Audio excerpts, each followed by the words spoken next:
2 murder investigations from the case files of Lieutenant Joe Kenda.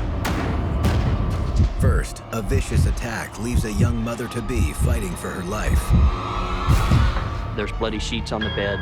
There's blood on the floor. The key to unlocking this mystery lies with the victim herself. She said, "I can remember everything." She is describing what no movie can reproduce. You look at this frail 24-year-old girl and you think, what son of a bitch could do this? Then, a corpse is found floating in a shallow creek. He is almost ghost-like in color, very pale. He is stiff as a board. It's sort of odd that he would be down there in the first place. Somebody being dumped at that location is quite possible. A mysterious encampment may hold the answers, but it's fraught with danger. There is a subculture of people at this location that have an own code of behavior that often is driven by violence. If you are not known to them, you're the enemy. My attitude about court is, I say, see this guy? Let me tell you what he did. Now let me tell you how I know that. Now, what do you think? You want to hang him from the highest tree? Or do you want to give him a silver star? That would be up to you. I've done my part of this. Do what it is you're going to do. There's one thing that never changes: murder. A life has been taken.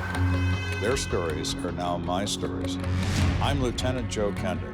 I've solved nearly 400 homicides. Somebody has to take control. Somebody has to look out for the victim. I never know where a case is going to lead, but I'll never stop until it's solved.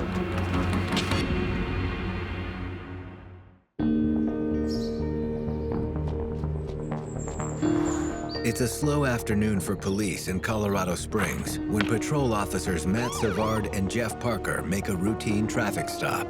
How are you doing today, sir? Great, officer. How you doing? You know how fast you were going? Maybe a little bit over. We'll agree to disagree on that one. Do you have your license and registration handy? Yes, sir, I do. But suddenly, their quiet day kicks into high gear. Is this your correct address? It is. 31 Golf, go ahead, sir. We've got a female victim who just called in and said she's been shot at 2526 Forest Hill Road. 10-4 en route. Rook, let's go. Got a shooting call. This is your lucky day.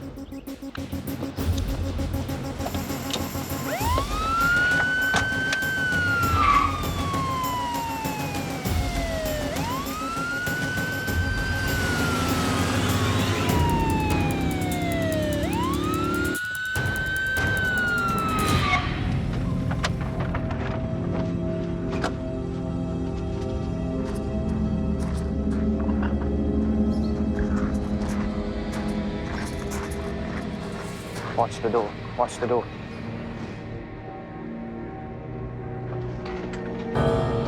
Go around back. It's locked. When officers first get on scene, they're unable to get inside the residence.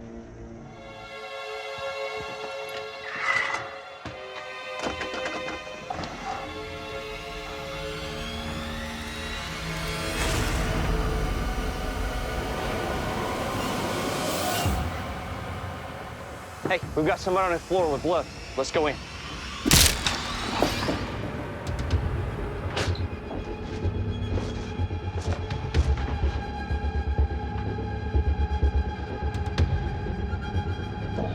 Clear. Clear. 31 Golf. Hold on, okay?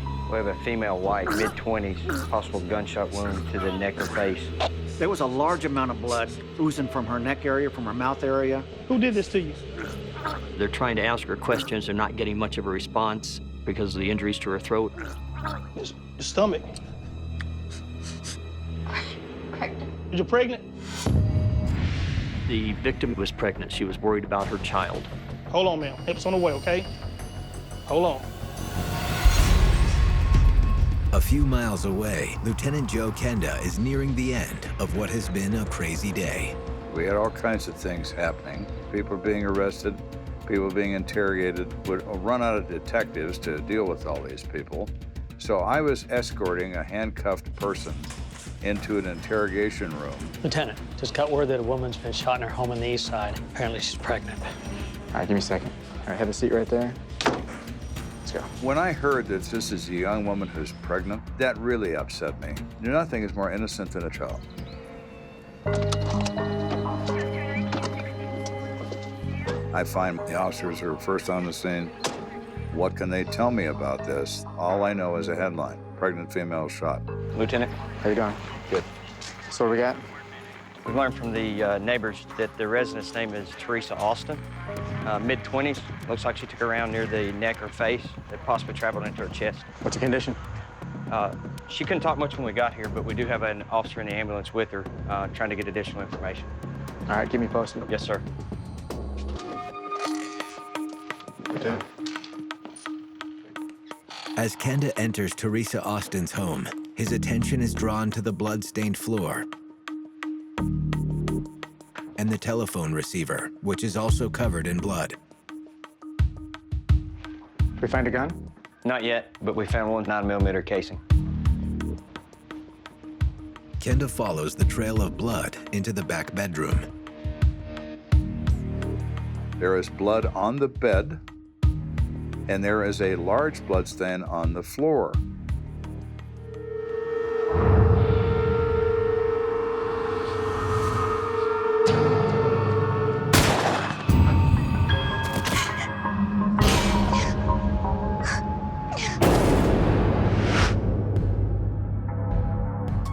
We found the victim lying there.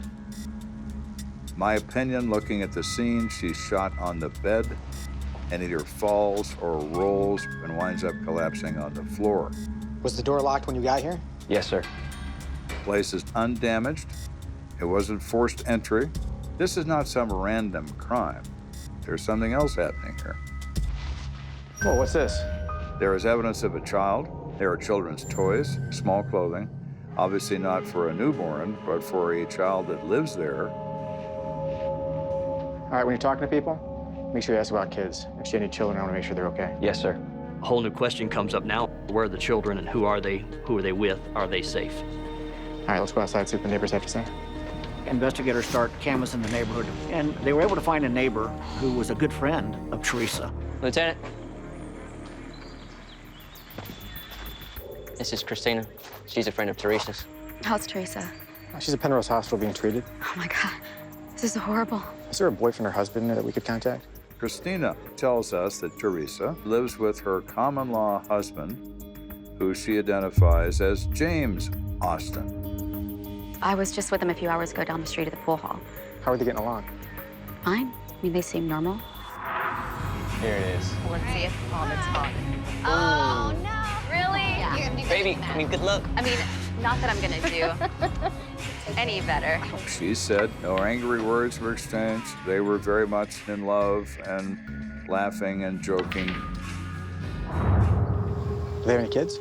Yeah, she has 3, and she's 4 months pregnant with her next. Do you know where the kids are? I believe she dropped them off at her brother's house earlier today. Okay, good. How about the husband? Do you know where he is? I thought they came home together. Christina tells Kenda that Teresa's husband, James, often goes by his nickname. Christina says nobody calls him James. Everybody calls him Mookie. He's in his middle 20s. All his friends are in their middle 20s, and they may know where he is. Can you give me the names of any of his friends? Yeah, there's actually a couple right over there. Christina points them out and says the one guy's name is Darius, and the other guy's name is Ota. What can you tell me about them? They've all been friends for a while, but I heard that Mookie and Oda got into a fight a few days ago. What kind of fight? Did they argue? Oh no, it definitely got physical. I heard that Mookie beat up Oda pretty bad. Thanks. You're welcome. Now that interests me. That produces revenge as a motive. What if in the act of revenge, they wind up shooting Teresa by mistake? Or maybe they just go after his old lady because they can't find him. There's a lot of possibilities there. Gentlemen, I understand you're friends with Mookie? I don't know no Mookie. You know Mookie? No. They're the usual non-cooperative, unhelpful, it's the typical street crap that you deal with all the time. So you guys are just hanging out here in front of this house? Oh, no. Let's cut the boys. I'm in no mood. Someone just shot Mookie's wife. They looked surprised when I said that. We know him and stuff, but we hadn't seen him all day. Mind if we look in your car? Whatever. All right, step over here.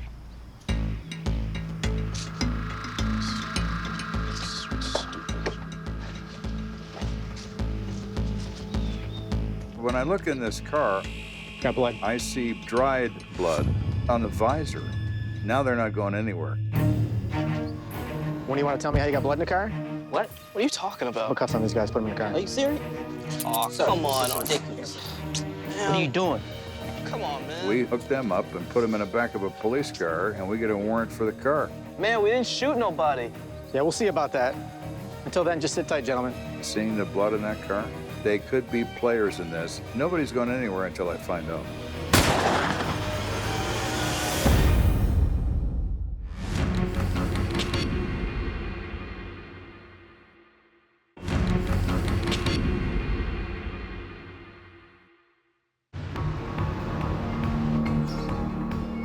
We're investigating the shooting of a 24-year-old pregnant woman, Teresa Austin. We have two guys who suddenly show up at this crime scene, one of whom has had violent confrontations with the victim's husband in the recent past. There's blood in his car. We're going to find out who that blood belongs to. Let's get a sample of that blood, see if it matches our victim. Sure. We're not going to do a DNA test in the field. That's in the movies. But we can do a blood type. Is it type O? Is it type B, type AB? They can do that. Ota denies his alleged confrontation with Mookie ever happened, but Kenda continues to press for answers. Is anyone ready to offer up an explanation how the blood got in the car? That's probably from when we were slap boxing. What's slap boxing? Ota explained that's where guys get together and they start slapping each other in the face and who can hit who the hardest and stand it better. And, I'm coming.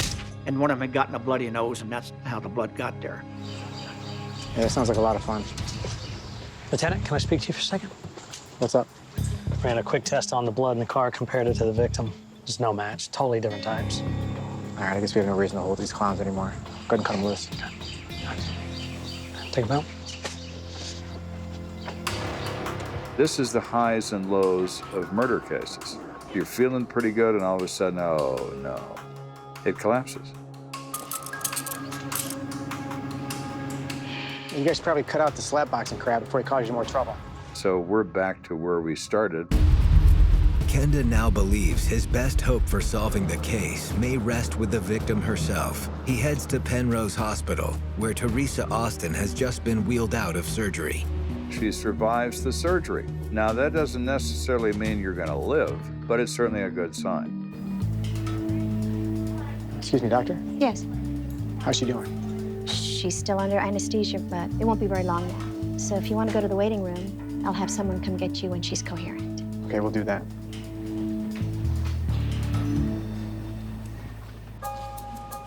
While waiting for Teresa to recover, Kenda comes across another potential lead.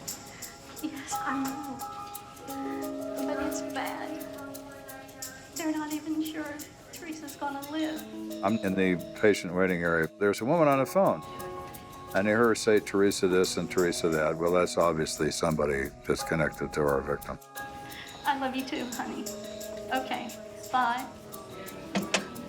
Excuse me, are you related to Teresa Austin? She said, I'm her mother. My name is Ramona. I'm Lieutenant Kenda from the Colorado Springs Police Department.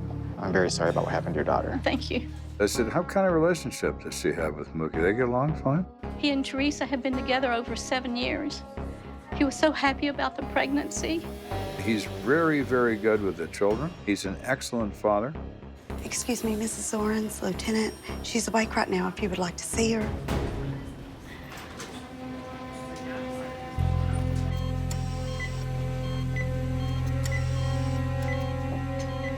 She is in awful, awful condition. She is bandaged. She is bruised and swollen. She's on a respirator to assist her in breathing because her mouth is wired shut. She's not going to say a word, but she is conscious and reasonably alert. I know you can't speak. Can you write? If you think you can write, blink twice for yes and once for no. She blinks her eyes twice. So I go to one of my guys, give me your notebook and a pen.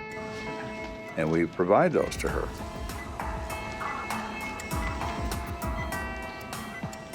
All right, take your time and tell me what happened. She tried to write the answers as much as she could. She was in pain. She'd gone through hours of surgery. She writes, I can remember everything. Throwing up blood, shooting out, gushing. I remember pulling my brains through my mouth. Then I couldn't breathe. I just laid there shocked for a while. In her note, Teresa also details the bizarre behavior of her shooter. He was holding me so it would stop bleeding, but he just sat there rocking me. I started going hysterical.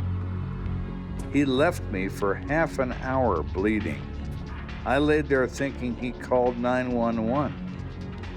Then I crawled in the living room and called myself.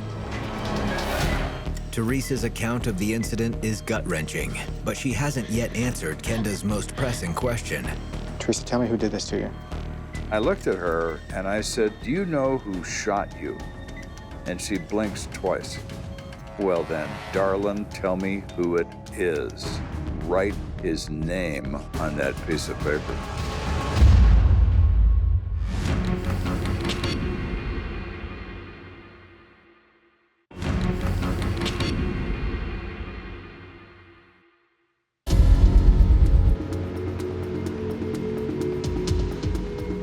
So we're investigating the shooting of this 24-year-old pregnant lady. She's out of surgery.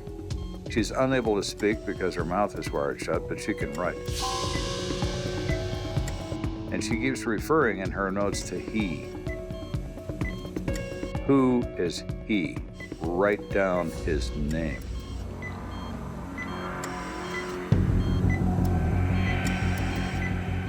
I watch her form the first letter, and the first letter is an M. Oh, no. It can't be. She continues to work his name and spells it out. Mookie. That's who shot her. That is who is cradling her, and that's who abandoned her to die. You read that, and you want to go find Mookie and put a gun in his mouth and pull the trigger. Oh, my God. Okay, Ramona, tell me where I can find him. I don't know. Maybe at his sister's house. What's his sister's name? What's her address? Sheila. She lives on the other side of town. Write down the address for me. So she's giving us a place to start. Now we're just going to go find him and drag him into a courtroom. Within minutes, Kenda is en route to the home of Mookie's sister, Sheila Austin. So we go to Sheila's place, and the minute we arrive, she's not surprised we're there. I know why you're here. And he's not here. He left a while ago. And he told me he shot Teresa. She was surprisingly truthful. Did he tell you what happened? He said they were at a pool hall. And when they got home, they got into a fight. And he shot her. What was the fight about? I don't know. Mookie probably thought she was looking at some guys at the bar again or something. He can get really jealous sometimes. She says Mookie, he was overly jealous, overprotective of her, always believed she was cheating on him. Has Mookie been violent towards her before? Yeah, he's beaten her. One time she was hanging outside his car window, and he just drove off and dragged her. She got hurt real bad. Cut up her knees and everything. Really? So it's gone on a long time? Yeah, for years now. She's no stranger to him physically abusing her. This is a domestic abuse circumstance. Any idea where I can find him? He talked about turning himself in, so maybe he went to go see his lawyer. I think his name was Johnson or something. Thanks for your help.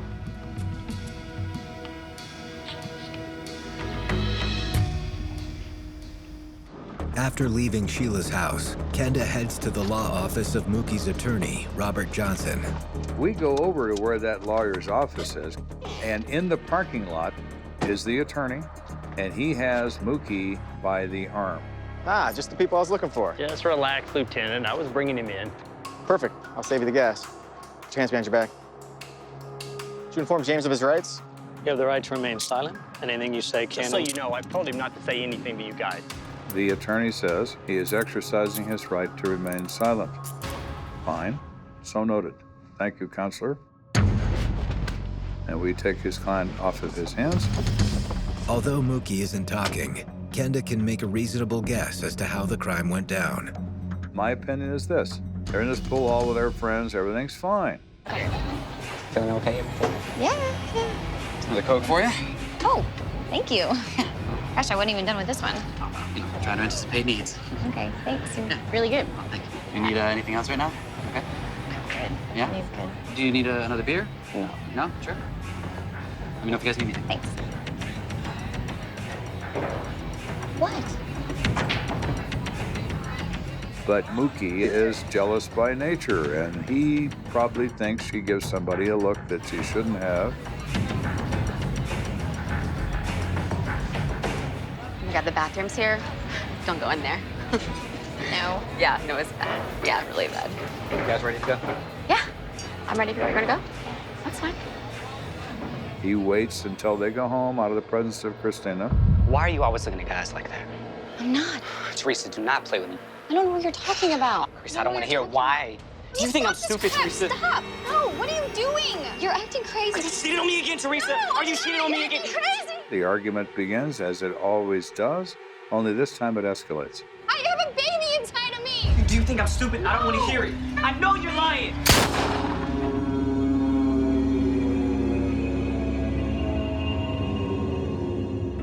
So our man shoots her during the course of this argument. Then he realizes that he's taken this incredible step. Teresa, no.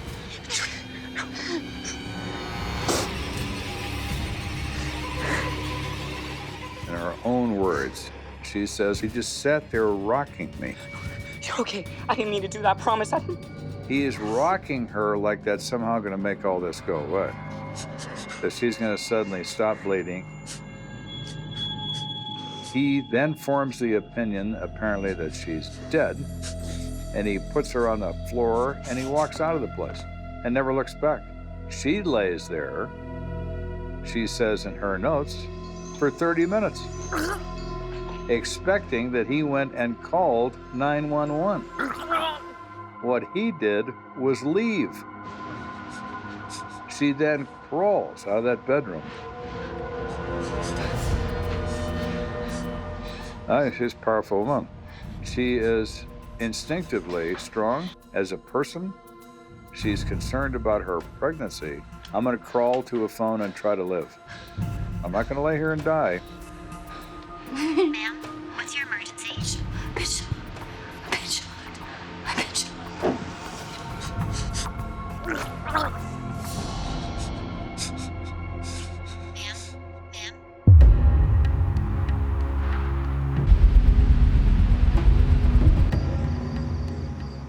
As far as I'm concerned, the matter is pretty well closed. We have him in custody.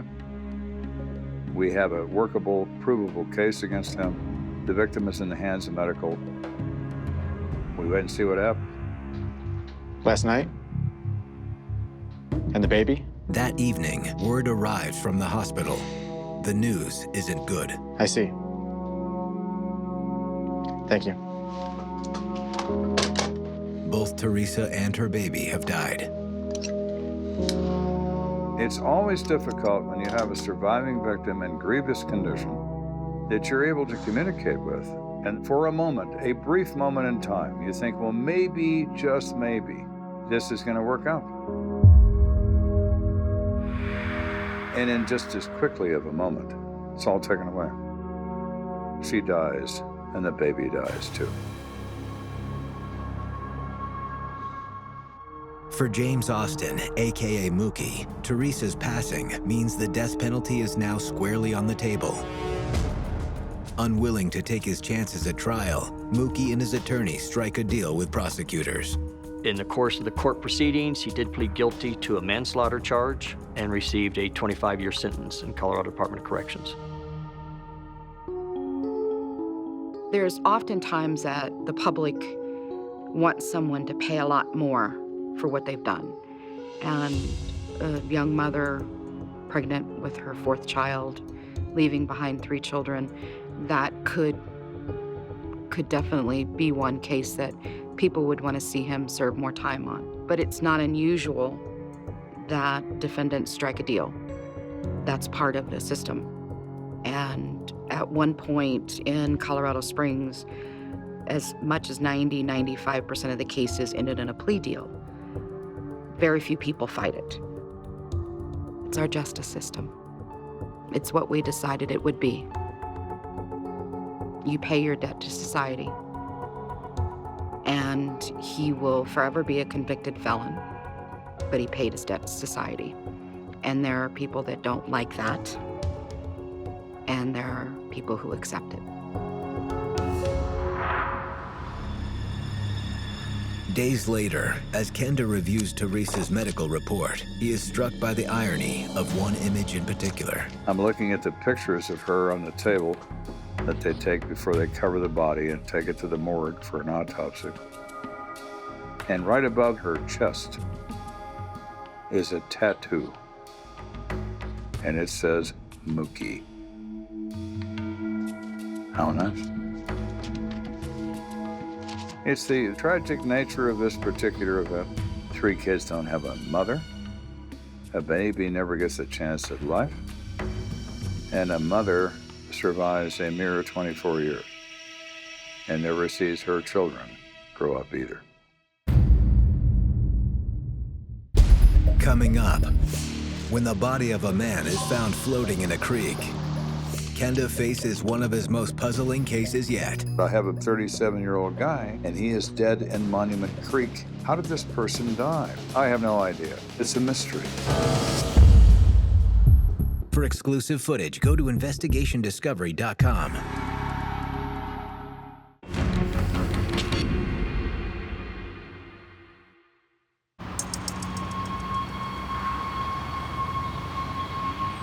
At the Colorado Springs Police Department, Lieutenant Joe Kenda is busy educating rookies on the finer points of securing a crime scene. Besides preservation of evidence, limiting access is your highest priority. We would occasionally instruct both men and women on the police department in various phases of death investigation, their responsibilities in terms of crime scene containment and what our expectations were when they would respond to a violent crime. No one gets in. No friends, no relatives, no press. You guys are the gatekeepers. Excuse me, Lieutenant. We need you. We have a floater up in Monument Creek. All right, that's it for today. We'll pick it up later. The expression floater implies death and suspicious circumstances.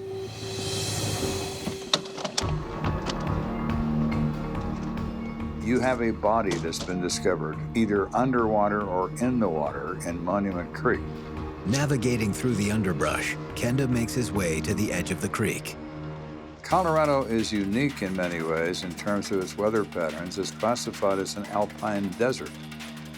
Rain is usually rare, but when it does rain, it's torrential. So Monument Creek can be a trickle or a roaring, rampaging river over its banks for the entire length of its run through the city. So as a result, there's lots of debris, there's lots of trees that get knocked down over the years, dragged along by high water, dumped when the water becomes low. So it's really kind of a mess to get down into the creek bed itself because of all the obstructions one finds. Hey, Lieutenant. Hey, Adam. So what do we got? They point behind them, and there is a male fully dressed. His clothes are intact, his feet and everything are out on the bank, but his upper body is face down in the water. Waiting on somebody from the coroner's office. That's why we haven't moved him. But they're en route. Should be here any minute. All right, you want to check the other side? We'll check down this way. Yes, sir. As Kenda waits for the coroner to arrive, he searches the area for evidence. Keep your eye out for any tire tracks, too, in case somebody dumped the body. Yes, sir. The fact that the body was found in the creek, in a kind of a remote area, leads you to believe a lot of different things. He could have been assaulted there. He could have died somewhere else and been dumped at this location. Anything? Nothing over here. We survey that entire area within 50 feet of where this man is in the water, and there's no evidence of a scuffle, no evidence of a fight, no physical evidence of any kind, no expended casings from weapons. What do you think, Lieutenant? It's hard to tell. There might be something in the creek. Wait for the coroner to get here. Obviously, with the creek flowing through there, there is a potential for loss of physical evidence, water taking it, floating it downstream. So we have to be concerned about that. Coroner's here. How you doing? That's how they found him. You want to see if these guys can get him out of there? All right, guys, let's pull him out.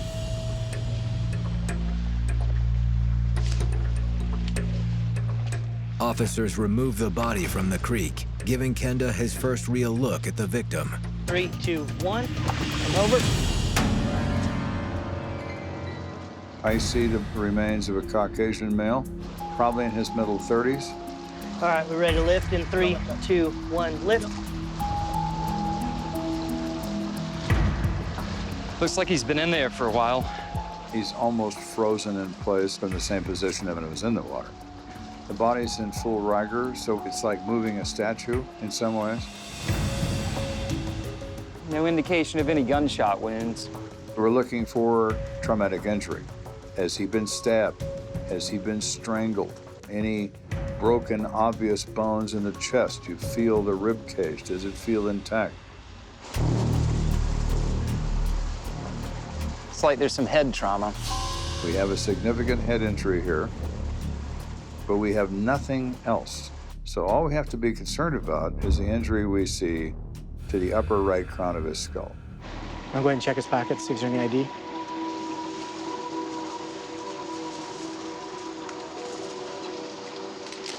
Can you open it for me? Curtis Kelly, age 37. So how'd you get in here, Mr. Kelly? While pondering that question, Kenda notices a strange group of tents just up the creek. Would you want to come with me, go check out those tents? There are people who reside in this creek bed, commonly known as bridge people. They drink there, they argue with each other, they fight over money.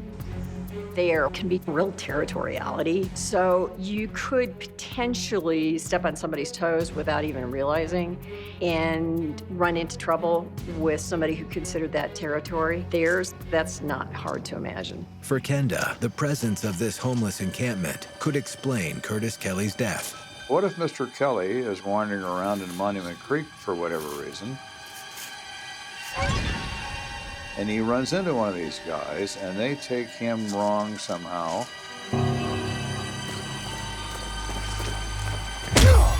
And they hit him with something, then he falls in the water. Is that possible? Absolutely.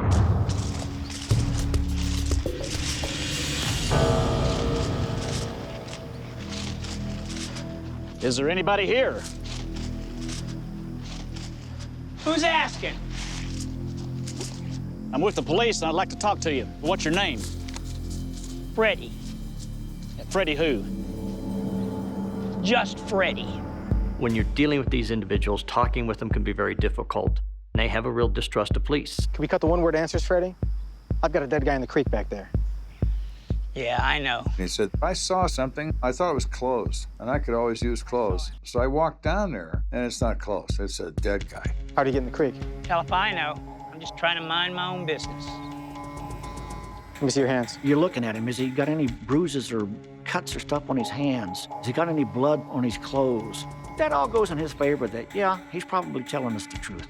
He tells a reasonable story as best as he can. We have no evidence against him. We have to dismiss him.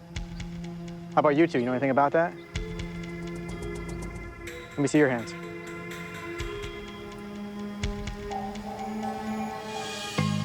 All right, thanks. Our boy Freddie doesn't know much. Let's see what medical found out. At this point, what we have is what we refer to as a coroner's case. There's no evidence to support a crime, but it's a 37-year-old guy, and he is dead in Monument Creek and not in a hospital. So it's our job to determine how this happened. So the coroner is going to take this body to the El Paso County morgue and will conduct a postmortem examination, an autopsy. Let's head back to the station, do a background check on this guy, see if we can find any information. All right.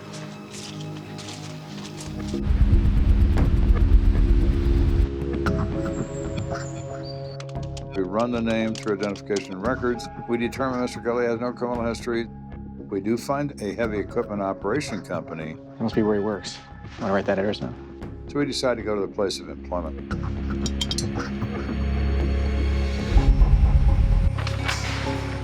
And contact the manager on duty. Good morning. How you doing? We're from CSPD. What can I do for you? What can you tell us about one of your employees, Curtis Kelly? Is he a good worker? He was one of my best. I wish I had more guys like him. Does he have any family? No, he did have a girlfriend that he was really into, though. According to the manager, Curtis had fallen hard for a girl named Ashley Cameron. He'd fallen in love with a girl named Ashley. She, at that point, was also really, really interested in him. He says he became kind of a different guy for a while. He was anxious to get off of work because he had to go see his girlfriend. Well, apparently things were going well there for a while, and then all of a sudden, I guess they broke up, and boom, you know, his whole demeanor changed. And he seemed really depressed. Curtis went downhill very fast and got the living out of the bottle and drank quite heavily, which was not common for Curtis to do. He has a buddy named Peter Adams. He works here too, and they were pretty tight, so you might want to ask him. And where's he at? He's out there by the truck right there in a blue shirt. That's him right there? Yes, sir, it is. Thank you. Have a good day. We're getting a little more than just a man laying in a creek bed. This man's upset about the loss of a female. My experience tells me that there's nothing more emotional than the loss of a love affair. And alcohol is a depressant. For someone who's already depressed, it's a very bad idea. So we go there, introduce ourselves to this guy. We explain what we're doing. Peter Adams? Yeah. I'm Lieutenant Kenda. Nice to meet you. We give him a death notification because you have to. He said, well, why are you asking me these questions? Where is he? Where's Curtis? What's going on? And you have to tell him. Well, we found Mr. Kelly deceased in Monument Creek. We're investigating the circumstances of his death, which at this point are unknown. And after you give him some time to recover from that emotional moment, and then you ask him the same questions you've been asking the manager. What can you tell me about this guy? What can you tell about your friend Curtis? Yeah, Curtis is a good guy. He reports that he's worked with him for several years. They've worked together commonly on various jobs. Describes him as a great employee, a really good equipment operator, very confident in his abilities. And this coworker likes to be with him because he's so good at what he does. No, but he's been going through a lot lately. He just broke up with this girl. Do you know her name? It was Ashley Cameron, and I met her just a couple of times. Do you know why they broke up? No, but I can tell you that she broke up with him. He's been taking it pretty rough, you know, hit the bottle, started to drink a lot. Any idea where to find her? No, sir, sorry. All right, thanks. Kenda isn't sure what happened between Curtis and his girlfriend, but his gut tells him she may know something about her ex's death. If you wind up with a dead person, the first person you want to look for is whomever they might be in love with. When love ends, people do crazy things. Lieutenant Kenda, dispatch. Dispatch? Yeah, I need you to give me an address for an Ashley Cameron. It is not unusual for someone to be murdered by their friend, or their lover, or their wife, or their husband. When humans become connected by blood, by marriage, or by emotion, things can get out of control, and somebody can die as a result.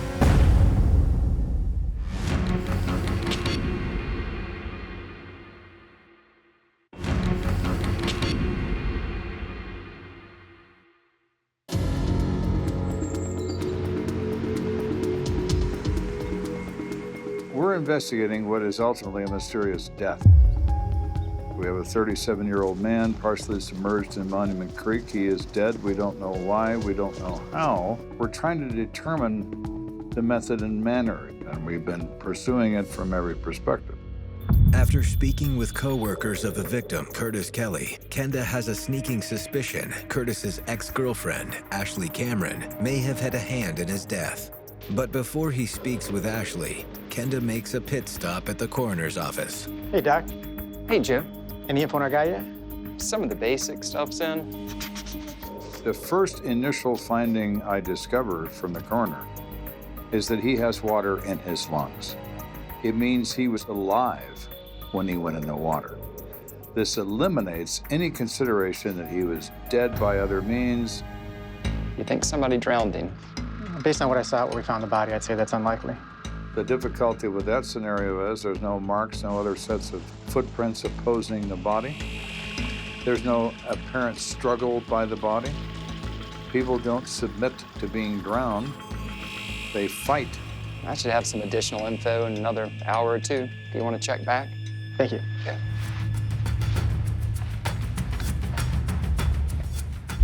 The discovery of water in Curtis Kelly's lungs has Kenda thinking his death wasn't the result of a violent lover's quarrel, but he decides to pay Curtis's ex-girlfriend a visit, just to be sure.